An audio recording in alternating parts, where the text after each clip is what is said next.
Hi and welcome to another episode of Tool Talk. I'm your host Mark the Window Cleaner. This show brought to you by windowcleaningresource.com. Today I want to talk to you about your Waterfed Pro water purifying RODI cart and what to do with it if you're going to be storing it for the winter or for any other periods during the year for several weeks or more. Now inside your little package that you got when you bought the Waterfed Pro, there was a bag there and it had like your filter wrenches, it has your TDS meter, your manual. Well, there would have also been a little flat box like that with a green label on it.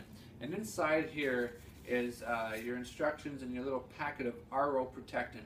What we want to do is, because the RO has got water in there and it's a membrane, we don't want it to be fouling up after several weeks of being in storage.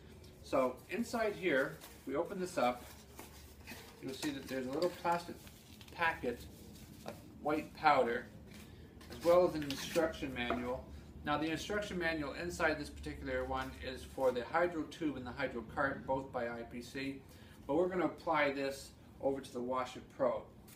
So what we're going to want to do, the first thing is we're going to want to drain the water out of the RO until there's just a few drips coming out.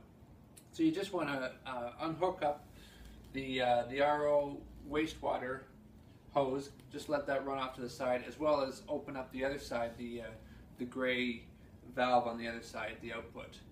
And after you've let it drain till maybe there's just a couple of drips left, now you're going to want to close everything back up. That's very important. You want to make sure it stays all nice and closed.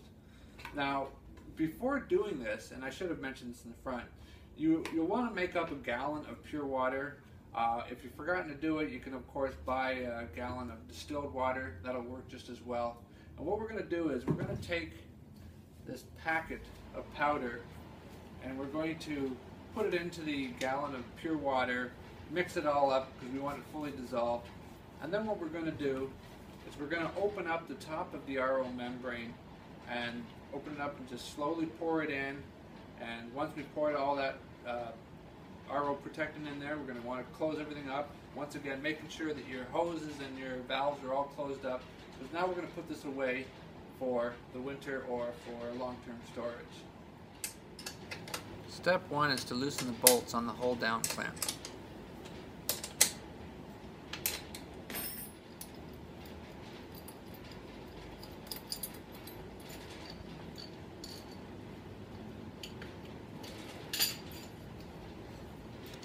After removing the hold down clamps, you want to take the cap of the RO membrane off. This is achieved by rocking back and forth in several different directions. What you're wanting to do is break that vacuum seal.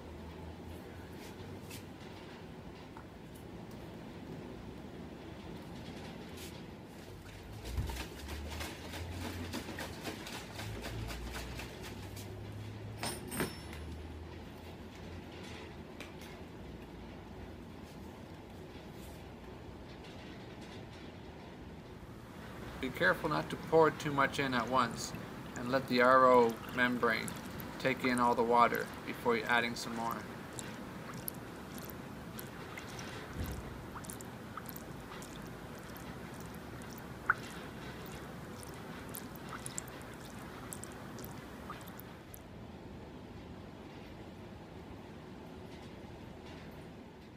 Now that the RO is full of RO protectant, we're going to want to put the cap back on. But before we do that, we want to put a little bit of magic lube on these O-rings on the side here.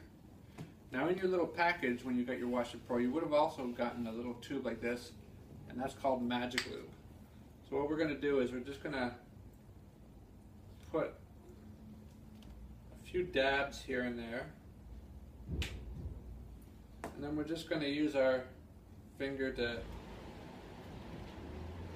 spread that around.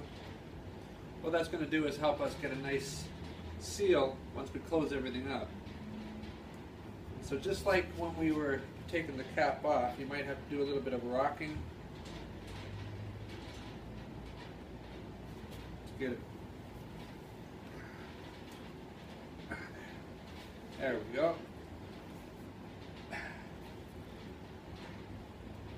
Very nice. Now we can put the clamps back on. We're almost done. So at this stage, everything's put back together. The only thing left to do is to put it into storage. And being up here in the north, putting in storage means keeping it also warm during the winter months. This is full of water now, and the last thing I want to do is to have this freeze, expand, and do damage to the housing. It goes the same for the DI canister and housing down here. And other than that, you could just leave it like that for the whatever period of time you're going to be storing it. And then when you're going to go use it again, what you're going to want to do is you're going to want to hook up everything except for your water-fed pole. You're going to want to run this for a few minutes, because if you want to thoroughly flush out that RO protectant that's in there, you might even want to do a DI flush. Shouldn't really be necessary, but as long as you let this run for a few minutes, just to flush out all that RO protectant, and then you'll be ready to go for another full season. Anyway, thanks for watching. Bye for now.